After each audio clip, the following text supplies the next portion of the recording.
제가 오늘 본문 말씀 제목을 어떻게 해야 할까 이제 고민을 하다가 구원의 방주라는 제목을 붙여보았습니다. 14장에 기록되어 있는 여러 가지 사건들, 마치 구원의 방주에 올라탄 우리의 모습이 아닌가 하는 생각을 하게 되었습니다. 14장에는 세 가지의 사건이 기록되어 있습니다. 첫 번째 사건은 왕의 마음을 알게 된 요압이 두고와의 지혜로운 여인을 다윗에게 보내서 압살롬을 데려오도록 하는 사건이 기록되어 있습니다. 두 번째 사건은 사건이 아니라 단순히 다윗의 외모에 대한 이야기가 기록되어 있습니다. 그리고 마지막 세 번째 사건은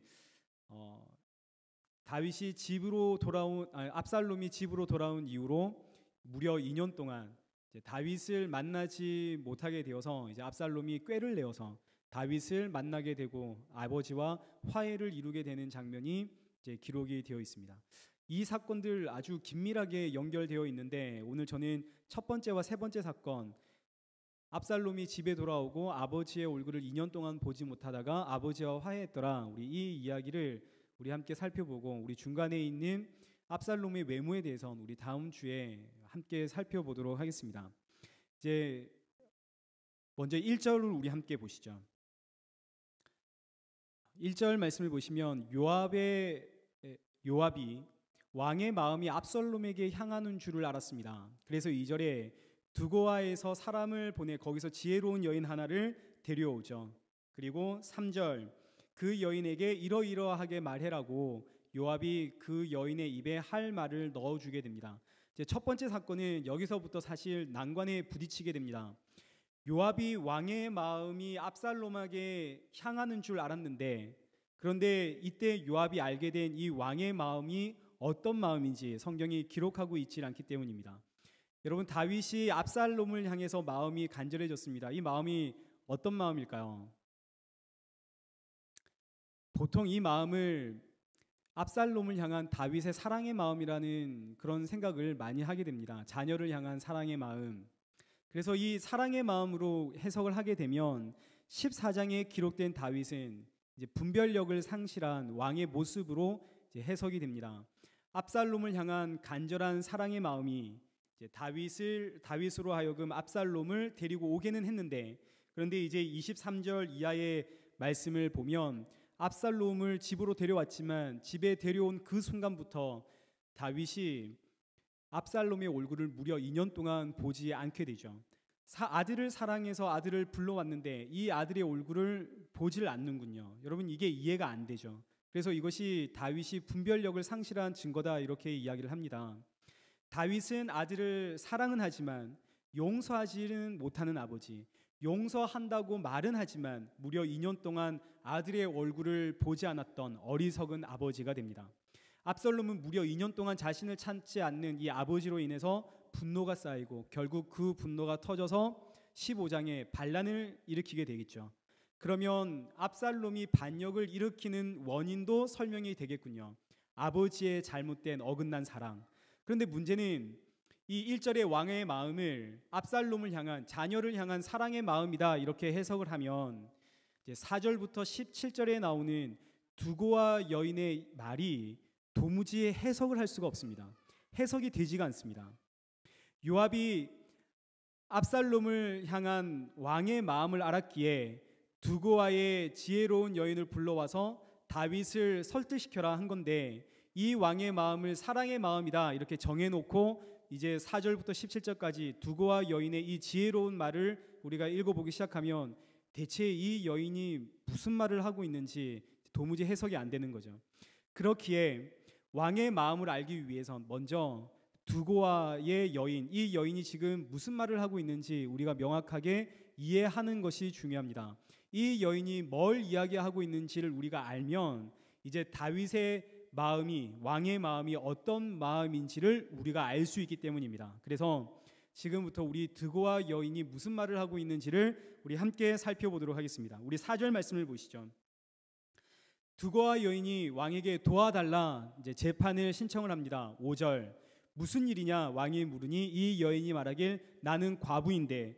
6절에 아들이 둘이 있다가 둘이 들에서 나가 싸우다가 말리는 사람이 없어서 한 아들이 다른 아들을 충동적으로 때려서 죽였습니다 라고 이야기를 합니다. 그래서 7절, 온 족속이 일어나서 동생 죽인 자를 내놓아라. 동생 죽인 그 죄의 값을 물어야겠다. 그 아이도 죽여야겠다. 이제 그렇게 이야기를 하더라는 거죠. 그래서 이 과부는 나는 그렇게 된다면 남편도 없고 자녀도 다 잃게 되고, 그리고 이 땅에 남편의 이름과 그리고 가문의 씨를 더 이상 남겨두지 못하게 됩니다라고 이야기를 했습니다. 이 이야기를 듣게 된 다윗이 8절에 이 여인에게 이야기를 하죠. 너의 집으로 돌아가라. 내가 너를 위해서 명령을 내리겠다. 그랬더니 이 여인이 한 번 더 간절하게 왕에게 간청을 합니다. 사람들이 제 아들을, 하나밖에 남지 않는 이 아들 살인자라고 죽이려고 합니다. 그러자 10절에 다윗이 다시 한 번 더 이 여인을 안심시키죠. 10절, 누구든지 너에게 말하는 자를 나에게로 데려와라. 그가 다시는 너를 건드리지 못할 것이다. 근데 이 여인이 그냥 가지 못하고 세 번째 한 번 더 확인을 하게 됩니다. 그러자 11절 이제 한번 보시죠. 여인이 이르되 청하건대 왕은 왕의 하나님 여호와를 기억하사 원수 갚는 자가 더 죽이질 못하게 하옵소서. 그랬더니 왕이 여호와의 살아계심을 두고 맹세하노니 내 아들의 머리카락 하나라도 땅에 떨어지지 아니하리라. 이제 요약해 보겠습니다. 과부의 두 아들이 싸우다가 형이 동생을 쳐 죽였습니다. 그러자 사람들이 동생을 쳐 죽인 그 형을 내놓아라.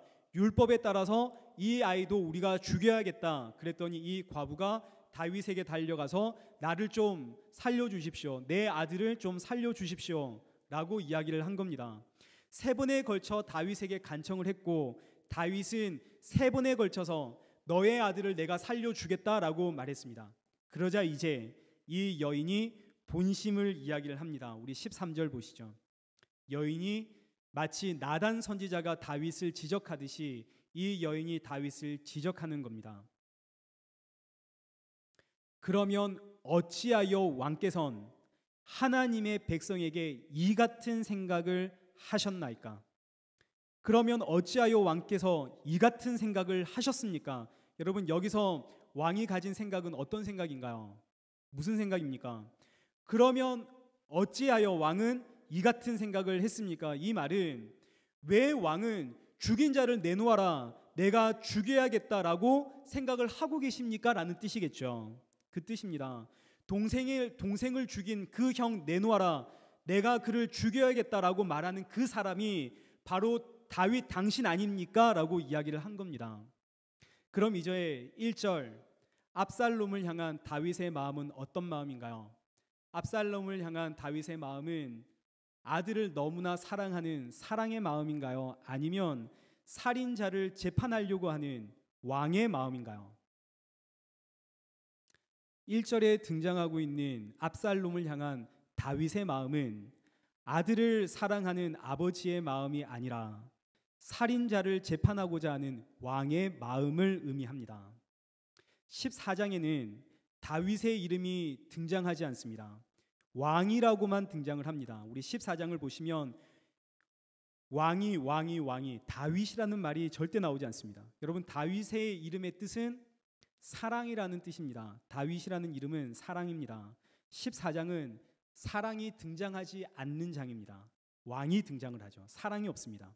왕은 하나님의 정의와 공의를 시행하는 집행자입니다. 따라서 14장의 첫 번째 사건은 다윗이 아버지로서 이 사랑의 마음으로 압살롬을 기다리고 압살롬을 그리워하는 내용이 아니라 왕으로서 하나님의 정의와 공의를 시행하고자 하는 마음이 기록되어 있는 사건입니다. 다윗은 압살롬을 죽이려고 한 것이죠. 그런데 지혜가 와서 막습니다. 다윗이 하나님의 정의와 공의를 가지고 이 압살롬 살인자, 무려 2년 동안 치밀하게 살인 계획을 세웠고, 그리고 마침내 살인을 저지른 이 압살롬, 이젠 내가 이 아이를 죽여야겠다, 심판해야겠다라고 하자 지혜가 와서 다윗을 막는 거죠. 14절 보시죠. 우리는 필경 죽습니다. 땅에 쏟아진 물을 다시 담지 못하는 것처럼 우리는 죽으면 그것으로 끝입니다. 그러나 하나님은 생명을 빼앗지 아니하시고 방책을 베푸셔서 내쫓긴 자가 하나님께 버린 자가 되지 않게 하십니다. 사람은 모두 죽지만 하나님은 생명을 빼앗는 분이 아니라 방책을 베푸시는 분, 그래서 살리시는 분이 하나님이다라고 다윗에게 가르쳐 주십니다. 여러분, 이것이 얼마나 놀라운 말씀인지 모릅니다. 다윗은 지금 율법에 따라서 살인자를 처형하려고 했습니다. 압살롬이 외갓집으로 도망간 지 3년 동안 다윗이 많은 생각을 했겠죠. 아버지로서 이 아들을 죽여야 할 것인가, 이 아들을 살려야 할 것인가. 아버지로서는 죽일 수가 없습니다. 그래서 14장 왕이 등장을 하는 거죠. 아버지 다윗, 사랑은 사라졌고 왕으로서의 정의와 공의만 남았습니다. 왕으로서의 결단을 내렸습니다.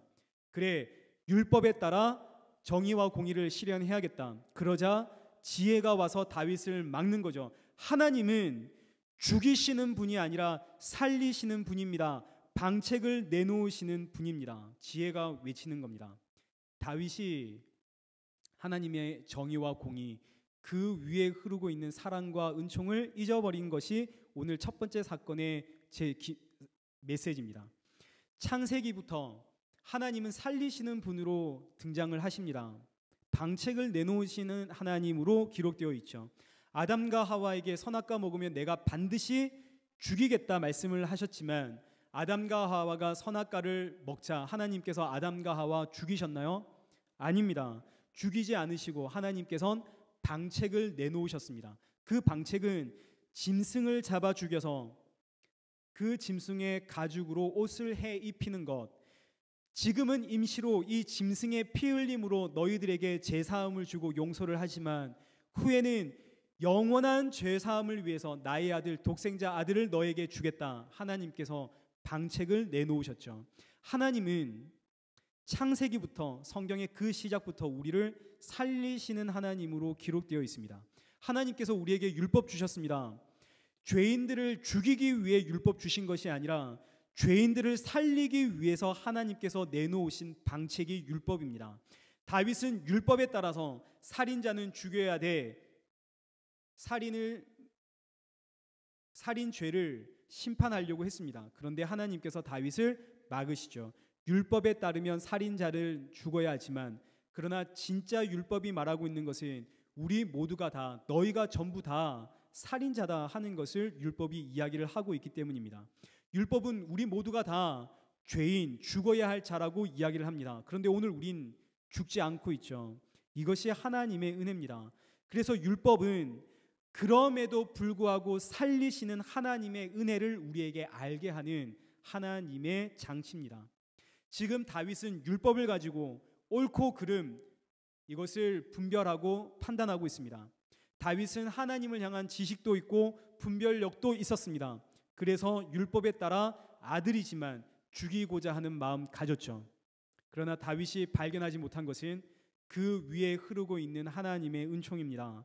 하나님이 다윗에게 하나님의 은총 다시 가르쳐 주고 있습니다. 14장에 사랑이라고 하는 다윗의 이름이 등장하지 않는 이유는 다윗이 정의와 공의, 그 위에 흐르고 있는 하나님의 은총을 잊어버렸기 때문입니다. 그래서 하나님께서 다윗에게 그 위에 흐르고 있는 하나님의 은총을 알려주십니다. 율법은 죽이는 것이 아니라 살리는 것. 하나님은 늘 사람을 살리기 위한 방책을 내놓으시는 분. 그래서 이제 14장이 지나면 15장부터 다시 왕을 다윗이라고 부르기 시작합니다. 이제 같은 메시지가 우리 빌립보서 1장 9절에 기록되어 있습니다. 우리 빌립보서 1장 9절 말씀을 한번 보시죠.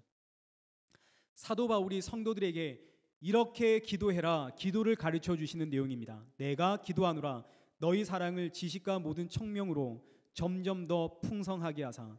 사랑의 두 다리가 있죠. 우리 언제 한번 수요 예배 때 드렸던 말씀입니다. 사랑에는 두 다리가 있습니다. 하나의 다리는 지식이고 하나의 다리는 총명입니다. 총명이란 분별력을 뜻하고 지식이란 하나님을 향한 지식을 의미합니다. 다윗은 지식과 총명이라는 두 다리는 있었죠. 그래서 이 지식과 총명으로 하나님의 일을 하려고 했습니다. 그러자 하나님께서 지식과 총명, 그 위에는 사랑이 있단다라는 것을 가르쳐 주고 계십니다. 사랑이 흐르고 있다고요. 이제 오늘 우리의 모습을 한번 돌아보게 됩니다. 하나님에 대한 지식만 쌓이면 우리는 가르치고 지적만 하게 됩니다. 분별력만 가지게 되면 이것이 옳으냐 그르냐 판단만 하게 됩니다. 그러나 우리는 그 위에 흐르고 있는 사랑을 발견해야 됩니다. 물론 사랑만 있으면 그것도 문제죠. 사랑만 있으면 옳고 그름 분별하지 못하고 무엇이 우선순위인지 판단하지 못하고 자신의 한계와 역량이 어디까지인지 판단하지 못하고 그저 다 모든 거 품으려고 하죠. 이것도 문제입니다. 그래서 성경은 사랑은 지식과 총명이라는 두 다리로 풍성해져야 한다라고 우리에게 가르쳐 주고 있습니다. 우리 일회교회 성도님들은 하나님이 주신 이 사랑이 지식과 총명으로 더욱더 풍성해지기를 축복합니다. 그런데 참 재미있게도 하나님께서는 특별한 몇몇 분들을 제외하곤 성도들에게 이 사랑과 지식과 총명을 은사라고 하는 이름으로 골고루 나누어 주셨습니다. 우리 고린도전서 12장 8절부터 한번 보시죠. 하나님께서 어떤 사람에게는 성령의 이름으로 말미암아 지혜의 말씀을 주셨고 여기서 지혜는 분별력, 총명을 의미합니다. 또 어떤 사람에게는 같은 성령을 따라서 지식의 말씀을 주셨습니다. 11절 제가 PPT에는 기록하지 않았군요. 11절 말씀 보시면 이 모든 일은 같은 한 성령이 행하사 그의 뜻대로 각 사람에게 나누어 주신 것이다 라고 하나님께서 말씀하십니다. 그래서 어떤 분들은 받은 은사에 따라서 사랑이 많고 어떤 분들은 받은 은사에 따라서 분별력이 많고 어떤 분들은 받은 은사에 따라 지식이 많습니다. 그럼 이제 우리 어떻게 하면 좋을까요? 18절 그러나 이제 하나님이 그 원하시는 대로 지체를 각각 몸에 두셨으니 25절 몸 가운데서 분쟁이 없고 오직 여러 지체가 서로 같이 돌보게 하셨느니라. 하나님께서 원하시는 건 우리가 서로에게 부족함을 채워주는 것, 하나님께서 이것 원하시는 거죠. 나의 사랑과 너의 지식과 너의 분별력 이 모든 것이 함께 서로가 서로에게 부족한 부분을 채워주는 것. 사랑하는 우리 일의 교회는 서로의 부족함을 채워주는 하나님의 거룩한 몸, 거룩한 교회 되시길 축원합니다. 다윗이 이제 율법 그 위에 흐르고 있는 하나님의 은총을 발견했습니다. 그래서 다윗이 압살롬을 집으로 데리고 옵니다. 우리 21절의 말씀이죠. 그러나 이 첫 번째 사건은 해피엔딩으로 끝나진 않습니다. 우리 이제 24절 말씀을 보시면 왕이 이르되 그가 내 얼굴을 볼 수 없게 해라. 그리고 2년이 지나게 됩니다.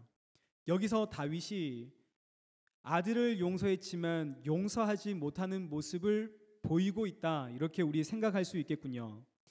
하나님의 은총을 발견했지만 그래서 아들은 데리고 왔지만 여전히 이 아들을 용서하지 못하는 다윗 이렇게 우리가 생각하고 볼 수 있지만 그렇지가 않습니다. 우리 성경을 보시면 다윗은 지금 아버지의 마음으로 압살롬에게 등장하고 있는 것 아닙니다. 우리 계속해서 말씀드렸던 것처럼 다윗은 왕의 모습으로 지금 14장에 등장하고 있습니다. 철저하게 다윗은 왕, 하나님의 공의와 정의를 실행하는 왕으로 등장을 합니다. 이스라엘의 왕은 하나님의 정의와 공의 실현해야 됩니다. 물론 하나님의 은총이 그 위에 흐르고 있습니다. 이 은총 안에서 우리는 죄 용서를 받았습니다. 그러나 죄의 값이 남았습니다. 오늘 우리의 죄의 값은 예수님께서 십자가에서 대신 지셨습니다. 그러나 압살롬의 죄의 값은 아직 예수님 오시기 전이죠. 이거 누가 져야 할까요? 압살롬의 죄의 값은 압살롬이 져야 하는 것이죠. 지금 사실 다윗은 누구보다 압살롬을 사랑했습니다. 이건 정말 사실입니다. 후에 압살롬이 다윗을 죽이려고 반란을 일으키게 됩니다.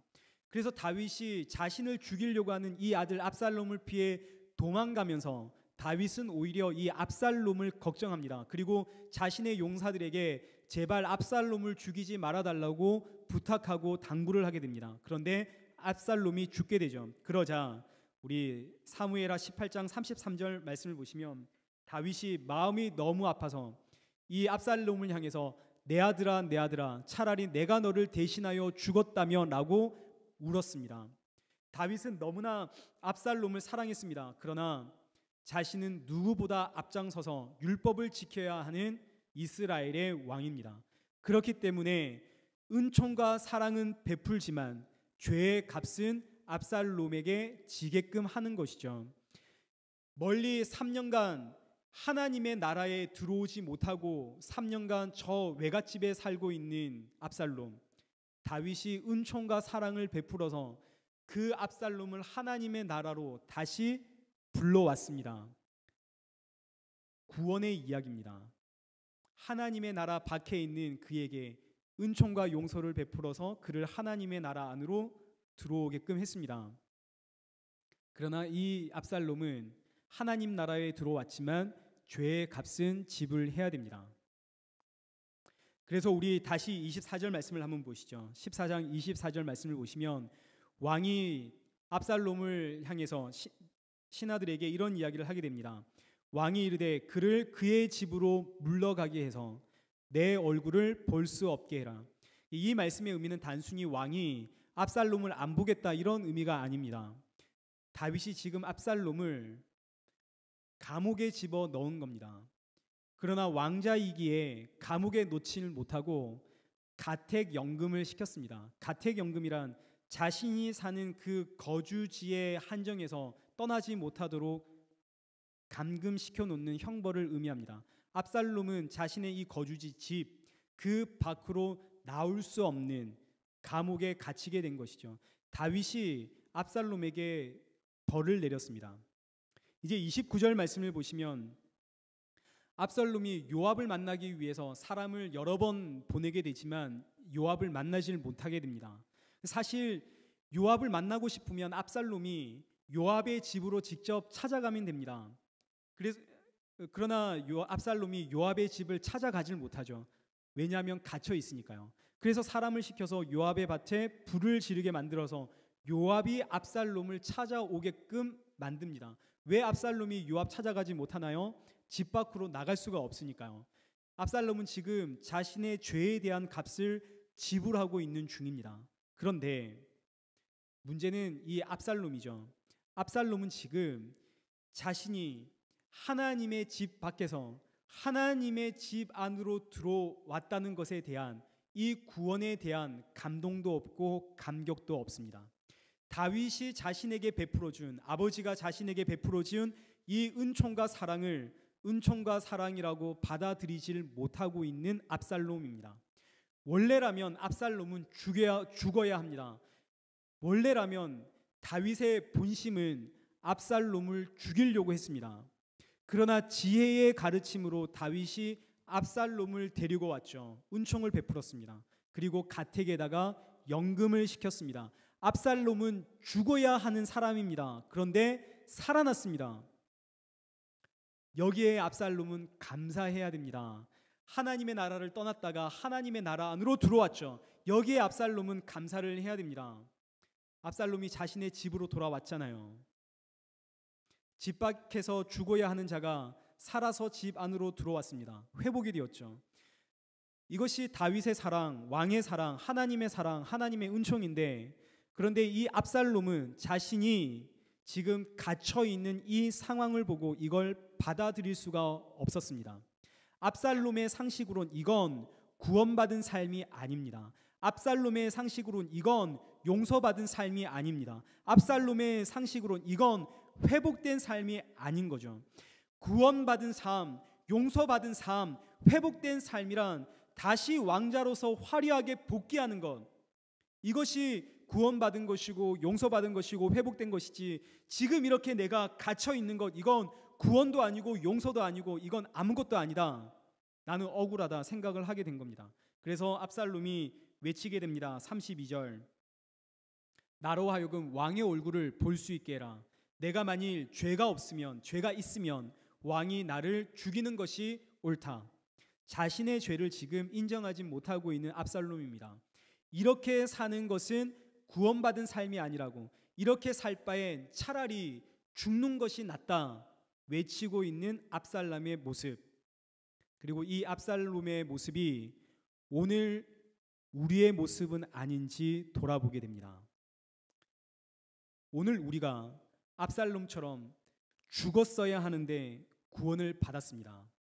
그런데 내가 지금 죽었어야 하는데 구원받았다는 이 사실에는 감동이 없고, 이것보다는 내가 지금 구원받았는데, 내가 예수님을 믿었는데 왜 내 삶은 여전히 이렇게 안 풀릴까? 왜 예수님을 믿는데, 구원받았는데 왜 여전히 나는 이렇게 살아갈까에 우리의 관심이 집중되고 있는 것은 아닌지 돌아보게 되죠. 죽었어야 하는데 살아났습니다. 하나님의 백성이 아니었는데, 하나님 집 밖에 살고 있었는데 하나님의 집 안으로, 하나님의 백성으로 들어오게 되었습니다. 그런데 여기에 대한 감사, 감동보다는 오히려 하나님을 믿고 성공한 사람들의 이야기가 훨씬 더 감동적이고 거기에 우리의 시선이 집중됩니다. 그래서 지금 내 삶에 만족할 수가 없습니다. 구원받았는데 잘 돼야 되는 것 아닌가 외치게 되는 것이죠. 지금 이 삶이 도무지 이해가 되지 않습니다. 이것이 죄의 무서움입니다. 죄는 내가 어떤 존재였는지를 잊어버리게 만듭니다. 압살롬 보시죠. 압살롬은 살인자입니다. 2년 동안 치밀하게 살인을 계획했던 사람입니다. 2년 동안 살인이라고 하는 그 악을 마음에 품고 살았던 사람입니다. 그리고 살인을 저질렀습니다. 그런데 지금 자신이 그 죄가 용서되었고 지금 하나님의 집에서, 하나님의 나라, 그리고 자신의 집에서 단순히 연금되어 있는 것, 이걸 견디지를 못해야 하는 것이죠. 나는 지금 이런 대우 받는 것이 부당하다 여기고 있습니다. 이렇게 살 바엔 차라리 죽는 게 낫다. 이렇게 살 바엔 구원받지 않는 것이 훨씬 낫다라고 말하고 있죠. 자신의 죄가 무엇인지를 발견하지 못하는 죄의 무서움입니다. 우리 똑같은 상황에서 우리 믿음의 조상들은 어떤 반응을 보였는지 우리 한번 함께 살펴보도록 하겠습니다. 우리 창세기 39장 20절입니다. 요셉이 무려 10여 년 동안 왕의 감옥에 갇혔습니다. 그러나 성경은 하나님이 요셉과 함께했다 기록을 하죠. 요셉이 하나님과 동행했다는 뜻입니다. 요셉은 감옥에 갇혔지만 하나님과 동행을 했군요. 다니엘 6장 10절, 16절. 다니엘은 사자굴에 던져질 것을 알았습니다. 그럼에도 불구하고 하루 3번씩 창문을 열어놓고 하나님 앞에 기도하다가 사자굴에 던져지는군요. 다니엘서 3장 17절에서 19절, 사드락과 메삭과 아벳느고의 이야기가 나옵니다. 왕이 만든 우상에 절하지 않다가 평소보다 무려 7배 뜨거운 풀무불에 던져지게 됩니다. 이때 사드락과 메삭과 아벳느고가 이렇게 이야기를 하죠. 하나님이 우리를 구원하십니다. 그러나 그리하지 아니한다 하실지라도 우리는 절하지 않겠습니다. 이들 모두 구원받은 하나님의 자녀들입니다.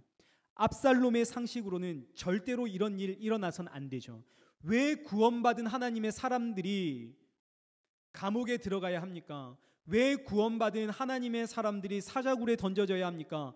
왜 구원받은 하나님의 백성들이 풀무불, 그것도 평소보다 7배나 뜨거운 그곳에 던져져야 됩니까? 이건 구원받은 하나님의 백성의 삶이 아니잖아요. 그런데 우리 믿음의 조상들은 압살롬과 생각이 완전히 달랐습니다.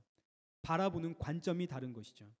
압살롬은 지금 내가 처해 있는 이 상황과 환경을 보면서 이건 있을 수 없는 일이야 라고 생각을 했습니다. 그러나 우리 믿음의 조상들은 내가 처해 있는 이 상황과 환경에는 관심이 없습니다. 감옥이든 사자굴이든 풀무불이든 지금 이 상황과 환경이 중요한 것이 아니라 지금 이 상황과 환경 앞에서 구원받은 하나님의 백성인 나는 어떻게 살아야 하는가, 여기에 관심이 있었습니다. 빌립보서 1장 12절 말씀을 보시면 사도 바울이 빌립보 교회를 향해서 내가 당한 일이 복음 전파의 진전이 된 줄 너희가 알기를 원한다라고 이야기를 합니다. 사도 바울이 복음을 전하다가 감옥에 들어가게 되었습니다. 그러자 교회에 두 부류의 사람들이 생겼습니다. 한 부류는 사도 바울을 걱정하는 사람들, 그리고 다른 한 부류는 복음 전파하는 사람이 왜 망하게 되었나? 하나님이 지켜주시는데 왜 망하나? 사도 바울의 복음은 거짓 복음이다라고 주장하는 사람들이 빌립보 교회 안에 생겼습니다. 그러자 사도 바울은 이 빌립보 성도들을 향해서 내가 왜 감옥에 갇혀야 했는지에 대해서 변명하지 않습니다. 현재 자신이 처한 이 상황, 지금 이 감옥이라는 이 환경, 이 상황이 나에게 왜 일어나게 되었는지, 이 상황이 과연 하나님의 뜻인지, 이것이 옳은 일인지 그른 일인지 사도 바울 전혀 이야기하지 않습니다. 사도 바울의 관심은, 여러분 보십시오. 나의 상황과 환경 이거 보지 마십시오. 여러분이 집중해야 할 것은, 나는 지금 이 감옥 안에 갇혀 있지만 예수 그리스도 하나님의 복음은 전파되고 있습니다. 여러분 이걸 보셔야 됩니다 라고 이야기를 하고 있습니다. 그래서 14절부터 보시면, 나의 매임으로 인해서 다수의 사람들이 겁없이 하나님의 말씀을 더욱 담대하게 전파하게 되었습니다. 15절, 어떤 이들은 투기와 분쟁으로, 어떤 이들은 착한 뜻으로 그리스도를 전파하게 되었습니다. 17절, 어떤 이들은 순수하지 못하게 다툼으로 하지만 그리스도가 전파되어지고 있습니다. 18절, 무슨 방도이든지 전파되는 것은 그리스도니 저는 기쁘고 기쁩니다. 주변의 사람들은 사도 바울이 처한 이 상황과 환경에 집중합니다. 압살롬이죠. 압살롬처럼 지금 사도 바울이 처해 있는 그 상황과 환경을 보면서 어떤 이들은 안타까워하고, 어떤 이들은 걱정하고, 어떤 이들은 그 복음이 가짜다라고 이야기를 하기도 합니다. 그러나 사도 바울은 이 상황과 환경에 여러분 집중하지 마십시오. 이 상황과 환경이 아니라 복음, 예수 그리스도가 지금 전파되고 있다는 것, 여기를 보십시오. 이 상황에서 구원받은 우리는 어떻게 살아야 하는지 여기에 집중하십시오라고 이야기를 하고 있습니다. 성경에 등장하고 있는 모든 믿음의 조상들은 한결같이 이 상황과 환경 속에서 어떻게 하면 우리가 예수님을 위해 살 수 있을까, 어떻게 하면 하나님을 위해 살 수 있을까를 고민을 했습니다. 이것이 비전입니다. 압살롬은 이 상황과 환경을 벗어나기 위해서 요압의 밭에다가 불을 태웠습니다.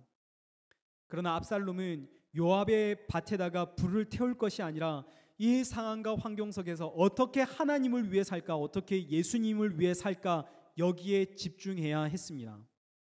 오늘 우리는 어디에 집중하고 있는지 돌아봅니다. 어떤 분들은 마치 이 압살롬이 요압을 만나기 위해 불을 태운 것, 이거 굉장히 지혜로운 모습이다라고 이야기하기도 합니다. 그렇지 않습니다. 참된 지혜는 이 상황 가운데 하나님을 하나님의 자리에 모시고 하나님을 위해 사는 것, 이것이 참된 지혜입니다. 오늘 저와 여러분의 인생이 있습니다. 이 인생의 역사 누가 이끌어 가시나요? 저와 여러분의 인생의 역사 하나님이 이끌어 가십니다. 이건 내가 만들어가는 것이 아니라 하나님이 만들어 가시죠. 제가 이제 이 이야기하고 말씀을 마치겠습니다. 오늘 본문에는 다윗, 요압, 압살롬 등장을 합니다. 요압은 정치인입니다. 제가 아직 살펴보진 않았습니다만 요압은 백성들의 마음이 압살롬을 향하고 있다는 것 알고 있었습니다. 대중의 뜻이 압살롬을 불러오는 것 너무나 잘 알았던 요압은 압살롬을 죽이려고 하는 다윗을 막습니다. 꾀를 내어서 압살롬을 집으로 돌아오게끔 합니다. 이 일을 통해서 요압은 대중들에게 지지를 얻고자 했습니다. 압살롬은 자신의 목적을 성취하기 위해서 과감히 불을 질러 버렸습니다. 그리고 자신의 목적 성취했습니다. 요압과 압살롬은 자신의 상황과 환경 속에서 아주 적극적이고 아주 진취적으로 미래를 헤쳐나가는 사람으로 기록되어 있습니다. 그런데 반대로 다윗은 굉장히 수동적인 사람입니다. 외갓집으로 도망간 이 압살롬을 3년 동안 어떻게 해야 할까 고민하다가 요압이 드고아의 여인을 통해서 압살롬을 데려오십시오라고 말하자 다윗은 압살롬 데리고 오는 것처럼 보이죠. 그렇지만 이 압살롬을 2년 동안 가택 연금시켰습니다. 견디지 못한 압살롬이 요압을 만나게 되고, 그리고 요압을 향해서 나 아버지 만나고 싶다 이야기를 하자 33절 요압이 다윗에게 이 말을 전하게 됩니다. 그러자 너무 놀랍게도 다윗은 너무나 쉽게 압살롬의 그 부름에 응답을 합니다. 다윗이 압살롬을 만나고 그와 화해를 하게 되죠. 성경은 여기에 그 어떤 설명도 하지 않습니다. 부연 설명 말하지 않죠. 압살롬은 그토록 보고 싶었던 아버지, 너무나 쉽게 그 아버지 만나게 됩니다. 그래서 마치 다윗은 지금 이렇게 하자 그러면 이렇게 하고 저렇게 하자 그러면 저렇게 하는 굉장히 수동적인 모습으로 다윗이 그려져 있습니다. 요압과 압살롬에 비해서 너무나 수동적인 사람이죠. 요압과 압살롬은 자신이 처해 있는 상황과 이 환경을 헤쳐나가면서 미래를 개척해 나가는 진취적인 사람으로 묘사되어 있고, 다윗은 이 상황과 환경 속에서 이리 가라 그러면 이리 가고 저리 가라 그러면 저리 가는 너무나 수동적인 사람으로 그려져 있습니다.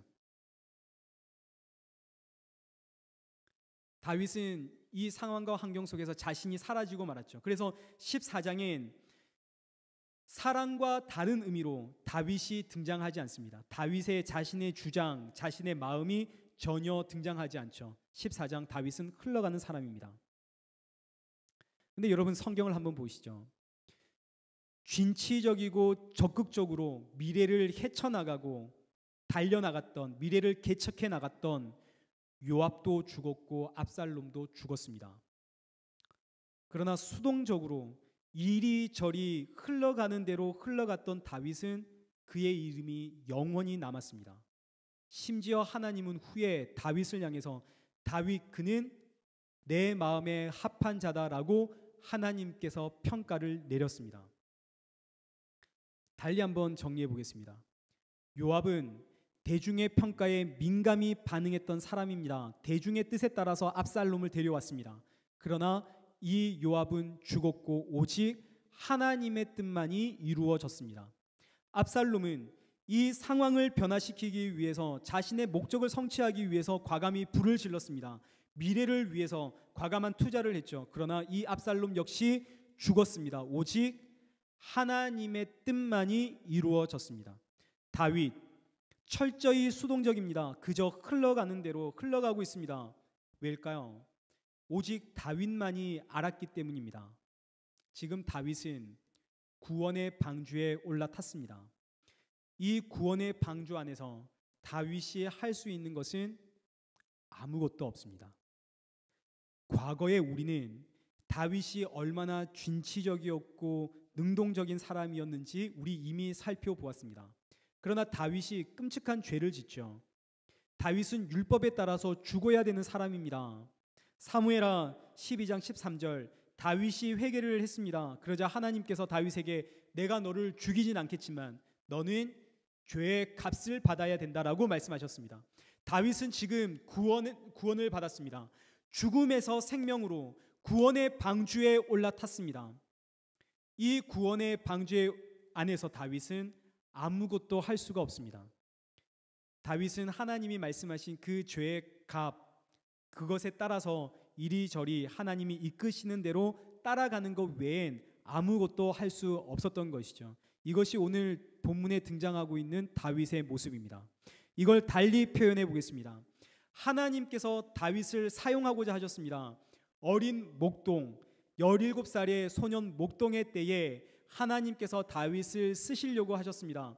하나님께서 다윗을 쓰실 때 다윗은 사람들 앞에 세워졌습니다. 하나님께서 다윗을 사람들 앞에 세우신 거죠. 그래서 다윗은 하나님에 의해서 진취적이고 능동적인 사람이 되었습니다.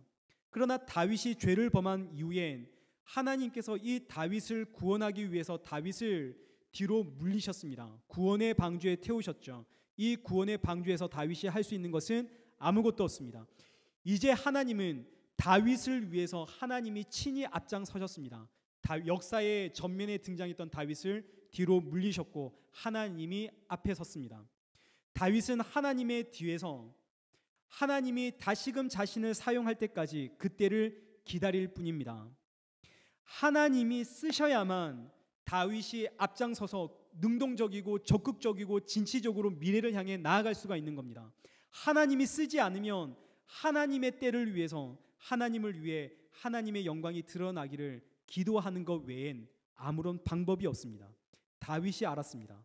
구원의 방주에 탄 우리의 모습이 이와 같습니다. 역사는 하나님이 주관하여 가십니다.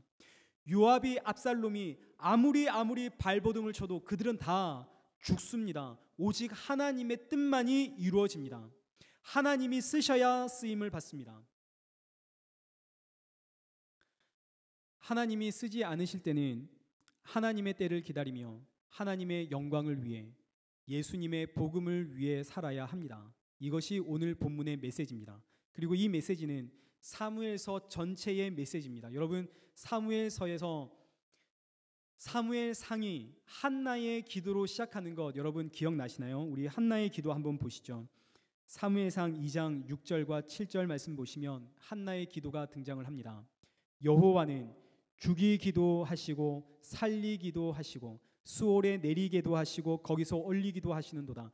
여호와는 가난하게도 하시고 부하게도 하시고 여호와 하나님은 낮추기도 하시고 높이기도 하시는도다. 우리의 인생의 모든 역사 하나님이 끌고 가신다는 뜻입니다. 모든 것 다 하나님이 하십니다. 내 인생 높이시는 것도 하나님이시고 내 인생 낮추시는 분도 하나님이시죠. 다윗 보시죠. 목동이었던 다윗을 왕으로 높이시던 분도 하나님이십니다. 다윗이 왕이 될 때까지 하나님 다윗을 역사의 전면에 세우시고 다윗 사용하셨습니다. 다윗이 왕이 될 때까지 쉬지 않고 적극적으로 달렸습니다. 그런데 다윗이 죄를 범했습니다. 다윗 죽어야 하죠. 하나님 다윗 구원하기 위해서 다윗 뒤로 물리셨습니다. 뒤로 물러난 다윗은 자신이 할 수 있는 것은 이제 더 이상 아무것도 없다는 것 알게 되었습니다. 왜냐하면 첫째, 다윗은 자신이 얼마나 끔찍한 죄인인지를 알았기 때문이고, 둘째, 다윗은 이 모든 것이 나를 살리고자 하시는 하나님의 사랑이다 하는 것을 너무나 잘 알았기 때문입니다. 그래서 다윗을 낮추시고 이제 다윗을 그냥 두시는 하나님 앞에 다윗은 철저히 순종하고 있습니다. 이리 가면 이리 가고 저리 가면 저리 흘러가는 대로 순종하고 있는 다윗. 그래서 하나님은 다윗을 향해서 다윗은 내 마음에 심히 합한 사람이다 라고 평가를 하게 됩니다. 오늘 우리 모두가 다 구원의 방주에 올라탔습니다. 이 방주 안에서 하나님이 나를 붙잡고 내가 너를 좀 사용해야겠다라고 하시면 하나님께서 우리를 역사의 전면 그 앞에 세우십니다. 그리고 우리를 붙잡고 놀라운 일들을 하시겠죠. 그러나 역사의 전면에서 사용받는 사람이나 역사의 뒤편에서 하나님의 영광을 위해 묵묵히 기도하며 살아가는 사람이나 우린 모두 다 똑같습니다. 우리는 모두 다 예수님이라는 구원의 방주에 올라탔습니다. 우리가 할 수 있는 것은 아무것도 없습니다. 이 방주 안에서 하나님의 계획에 따라 높아지기도 하고 낮아지기도 하고 가난해지기도 하고 부해지기도 합니다. 일부 어리석은 사람들은 이런 삶을 마치 자포자기의 삶이다라고 말하시는 분들이 있습니다. 그러나 여러분, 그렇지 않습니다. 예수님을 위해 살아가는 삶은 정말로 치열한 삶입니다. 먹을 것 하나부터 고민해야 됩니다. 마실 것 하나에도 고민해야 됩니다. 이거 과연 내가 마셔야 될 것인가 말아야 될 것인가. 이것이 하나님을 위해 사는 삶입니다. 예수님을 위해 살기에, 예수님의 영광을 위해 살기에 공부를 해도 적당히 할 수가 없고 시간을 낭비할 수가 없죠. 치열하게 살아가는 가운데 하나님의 이끄심, 하나님이 주시는 이 환경에 순종하는 삶, 성도의 삶입니다. 오늘 우리의 삶의 형편 모두가 다 좋은 것 아닙니다. 예수님을 믿고 우리 모두가 다 부자 되었다면 참 얼마나 좋을까요? 예수님 믿고 오늘 우리의 문제가 다 해결되었다면 정말 얼마나 좋을까요? 예수님을 믿었더니 하나님이 우리를 역사의 전면에 세우셔서 놀라운 일들을 하시더라, 이러면 얼마나 감동적일까요? 다윗의 시편 소개하고 말씀 맺겠습니다. 지금 다윗이 침묵하면서 그저 흘러가는 대로 흘러가고 있습니다. 이때 다윗이 자신의 이 심정이 어떤 심정인지를 시편에다 기록을 했습니다. 그 시편이 시편 39편입니다. 우리 1절 한번 보시죠. 내가 말하기를 나의 행위를 조심하여 내 혀로 범죄하지 아니하리니 악인이 내 앞에 있을 때에 내 입에 재갈을 먹이리라. 다윗은 지금 자신의 이 고통스러운 환경 속에서 이 혀로 범죄할까봐 입에다가 재갈을 물렸다고 표현을 하고 있습니다. 다윗도 지금 이 상황과 현실이 너무나 힘들고 지쳤고 고통스러웠기 때문에 입을 열면 악한 말들이 튀어나올까 봐 입에다가 재갈을 물렸답니다. 2절 잠잠하여 선한 말도 하지 아니하니 나의 근심이 더 심하도다. 이제 말을 못하니 얼마나 답답할까요? 3절 내 마음이 내 속에서 뜨거워서 작은 소리로 읊조릴 때에 불이 붙으니 나의 혀로 말하기를 여호와여 나의 종말과 연한이 언제까지인지 알게 하소서. 다윗이 지금 처해 있는 이 상황과 환경, 흘러가는 대로 흘러갈 수밖에 없는 자신의 이 환경, 이게 얼마나 속상한지, 이 환경이 얼마나 답답하고 힘든지 속에서 불이 붙었습니다. 작은 소리로 자신의 이야기를 좀 했더니 그 마음에 금세 불이 붙어서 너무 화가 나고 견딜 수 없어서 하나님 앞에 대체 하나님 이 상황이 언제까지 지속이 될 겁니까? 라고 소리치고 말았습니다. 그런데 다윗이 곧 다시 하나님 앞에 고백을 하죠. 7절입니다. 주여 이제 내가 무엇을 바라리요? 나의 소망은 주께 있습니다. 9절 내가 잠잠하고 입을 열지 아니하는 것은 주께서 이 모든 일들을 행하시기 때문입니다. 제가 알고 있기 때문입니다. 여러분 이것이 다윗의 고백입니다. 다윗도 오늘 우리처럼 힘들었습니다. 너무 고통스러웠습니다. 그래서 다윗이 입에다가 재갈을 물렸답니다. 입으로 하나님 앞에 범죄하지 않으려고요. 그리고 고백을 하는 거죠. 나의 소망은 주께 있습니다. 내가 지금 입에 재갈을 물리고 내가 지금 잠잠하고 침묵하는 이유는 지금 하나님께서 이 모든 일들을 행하시고 나를 이끌어 가시기 때문임을 내가 알고 있기 때문입니다. 다윗도 자신의 상황과 환경 보면서 힘들어했습니다. 답답해서 마음에 불이 붙었습니다. 그러나 그럼에도 불구하고 주께서 이 모든 일에 주관자이시기에 기도했습니다. 하나님, 환경이 아니라 이 가운데 주님을 위해 살겠습니다. 사랑하는 성도 여러분, 이 한 주가 이제 시작이 됩니다.